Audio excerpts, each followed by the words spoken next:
Imagine surviving the end of the world. For over a year, you lived inside a wooden ark. You heard the storm before you felt it, a low roar that grew into thunder and then became everything. The world you once knew dissolved beneath rising waters. And then silence. When the doors finally opened, you stepped out onto a planet completely emptied and reset. No cities, no crowds, no familiar landscapes. Just mud, silence, and a horizon that seemed to stretch without end. What would you do first? Most of us would start calculating. Shelter first, then water, then food. We would scan the horizon for threats, taking inventory of what remains, and begin planning survival. That is not weakness. It is instinct. But Noah didn't begin there. Before he built a home for his family, before he planted a single seed in the newly washed earth, the Bible records something unexpected, almost disorienting in its simplicity. He built an altar, a pile of stones in a field of mud, and that single act opens a door into one of the deepest theological truths in Genesis, a key to understanding judgment, mercy, and the gospel itself. Genesis 8:20 records it plainly. Then Noah built an altar to the Lord and took of every clean animal and every clean bird and offered burnt offerings on the altar. To modern ears, sacrifice can feel distant or even uncomfortable.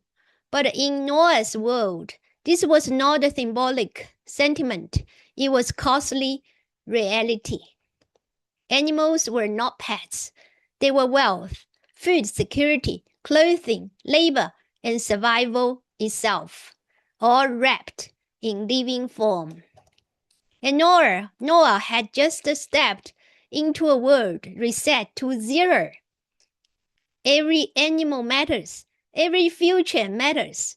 Every resource was finite. So when Noah took some of those clean animals and offered them on the altar, it was not a casual gesture of gratitude. It was radical trust expressed in irreversible action. It was a declaration. My life does not depend on what I can preserve, but on God who preserved me. Yet something deeper is happening here than trust alone. From the beginning of Genesis, a moral logic has been unfolding. Rebellion fractures creation, and the fracture carries cost. Scripture expresses this in the language of life and blood. Life belongs to God, and sin brings death. So, when Noah offers an unblemished animal, something profound is being enacted. A substitute stands in the place of judgment. An innocent life is received while another life could have been required. The rising smoke is more than gratitude. It is foreshadowing. God's response is astonishing in its restraint. And the Lord smelled a soothing aroma. Then the Lord said in his heart, I will never again curse the ground for man's sake. Although the imagination of man's heart is evil from his youth, nor will I again destroy every living thing as I have done. Genesis 8:21. This raises an immediate question. Did Noah's sacrifice finally lift the curse? To answer this, we must return to Eden. When humanity first turned from God, the curse didn't just fall on people, it entered the ground itself. The earth became resistant, thorns and thistles emerged. Work became painful, exhausting and unrelenting just to produce enough to survive. Creation itself began to resist humanity. Generations of people lived under that weight. That is why Noah's father gave him a name that meant rest or comfort, a longing for relief from the painful toil of accursed ground. But the answer, even after the altar, is not entirely. And the evidence is in what follows immediately. After the flood, Noah plants a vineyard. He digs, he plants, he waits, he harvests. The ground still resists. The toil is still real. The curse is not gone. What changed was this. God placed a ceiling on the chaoses.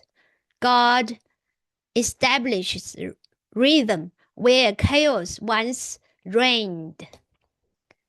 Seed time and harvest, cold and heat, summer and winter, day and night. The terrifying, total destruction of the flood, that level of judgment, will be held back. The parameters of creation was stabilized, not by Noah's merit, but by pure grace. The world will remain livable. Human toil will always be able to yield a harvest. The earth will be preserved long enough for something or someone greater to arrive. The curse was restrained. The rescue was still coming. If the curse is restrained but not removed, what does that mean for those who follow Christ? It means we live in tension.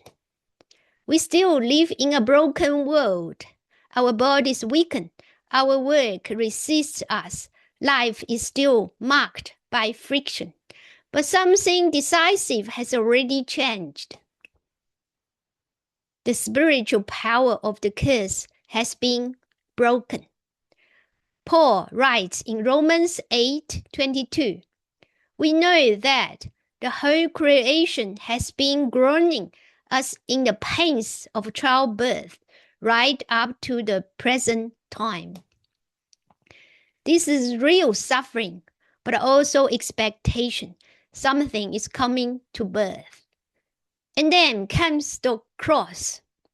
At the Calvary, Roman soldiers twist thorns into a crown and press it onto Jesus' head.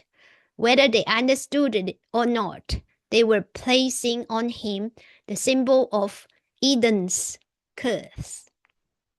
Paul states it directly in Galatians 3:13. Christ has redeemed us from the curse of the law, having become a curse for us. The thorns of the curse become the crown of the king. And the altar is redefined. No longer do we bring animals, we bring ourselves. Paul writes, "Therefore I urge you, brothers and sisters, in view of God's mercy, to offer your bodies as a living sacrifice, holy and pleasing to God. This is your true and proper worship." A living sacrifice is a paradox because sacrifices are meant to end in death, but here the sacrifice continues. It is not a moment, it is a life. This living sacrifice has three practical realities. First, it is daily, not once. Noah placed his offering on the stones, and it was finished. But the living sacrifice is renewed every morning. Each day asks again, who will rule my life today? There is an old and honest line in Christian theology. The problem with a living sacrifice is that it keeps crawling off the altar. It captures the tension perfectly. What is surrendered in the morning so easily tries to reclaim ownership by night. Second, it is worship in ordinary life. Worship is not a Sunday activity that ends when the music stops. Your ordinary life is the sanctuary. Managing your business with integrity when it will be easier to cut corners. That is worship. Choosing patience with your family when you are completely spent. That is worship. Pressing through the thorns of a demanding week without bitterness or despair. These become sacred acts on a moving altar. Third, it is surrender of ownership. Once Noah's offering touched the fire, it no longer belonged to Noah. It belonged entirely to God. A living sacrifice means that same relinquishment, not just of your failures and your fears, but of your plans, your ambitions, your carefully constructed futures. The question shifts from what do I want to do with my life to what do you want to do with it, Lord? When Christians learn to live this way, the daily grind loses its power to crush. The thorns are still there, but the work is no longer a punishment. It has become an offering. Perhaps you are not a Christian. Maybe you are simply observing, thinking, searching. That is a good place to begin. But you already know something of the curse, not in theological terms, but in lived experience. The exhaustion that rest does not fix, the striving that never quite arrives, the sense that something is missing beneath everything else. That is not a personal failing.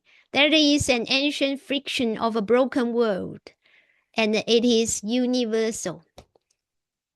And the gospel speaks directly into it. Noah did not build his altar after the world became beautiful again.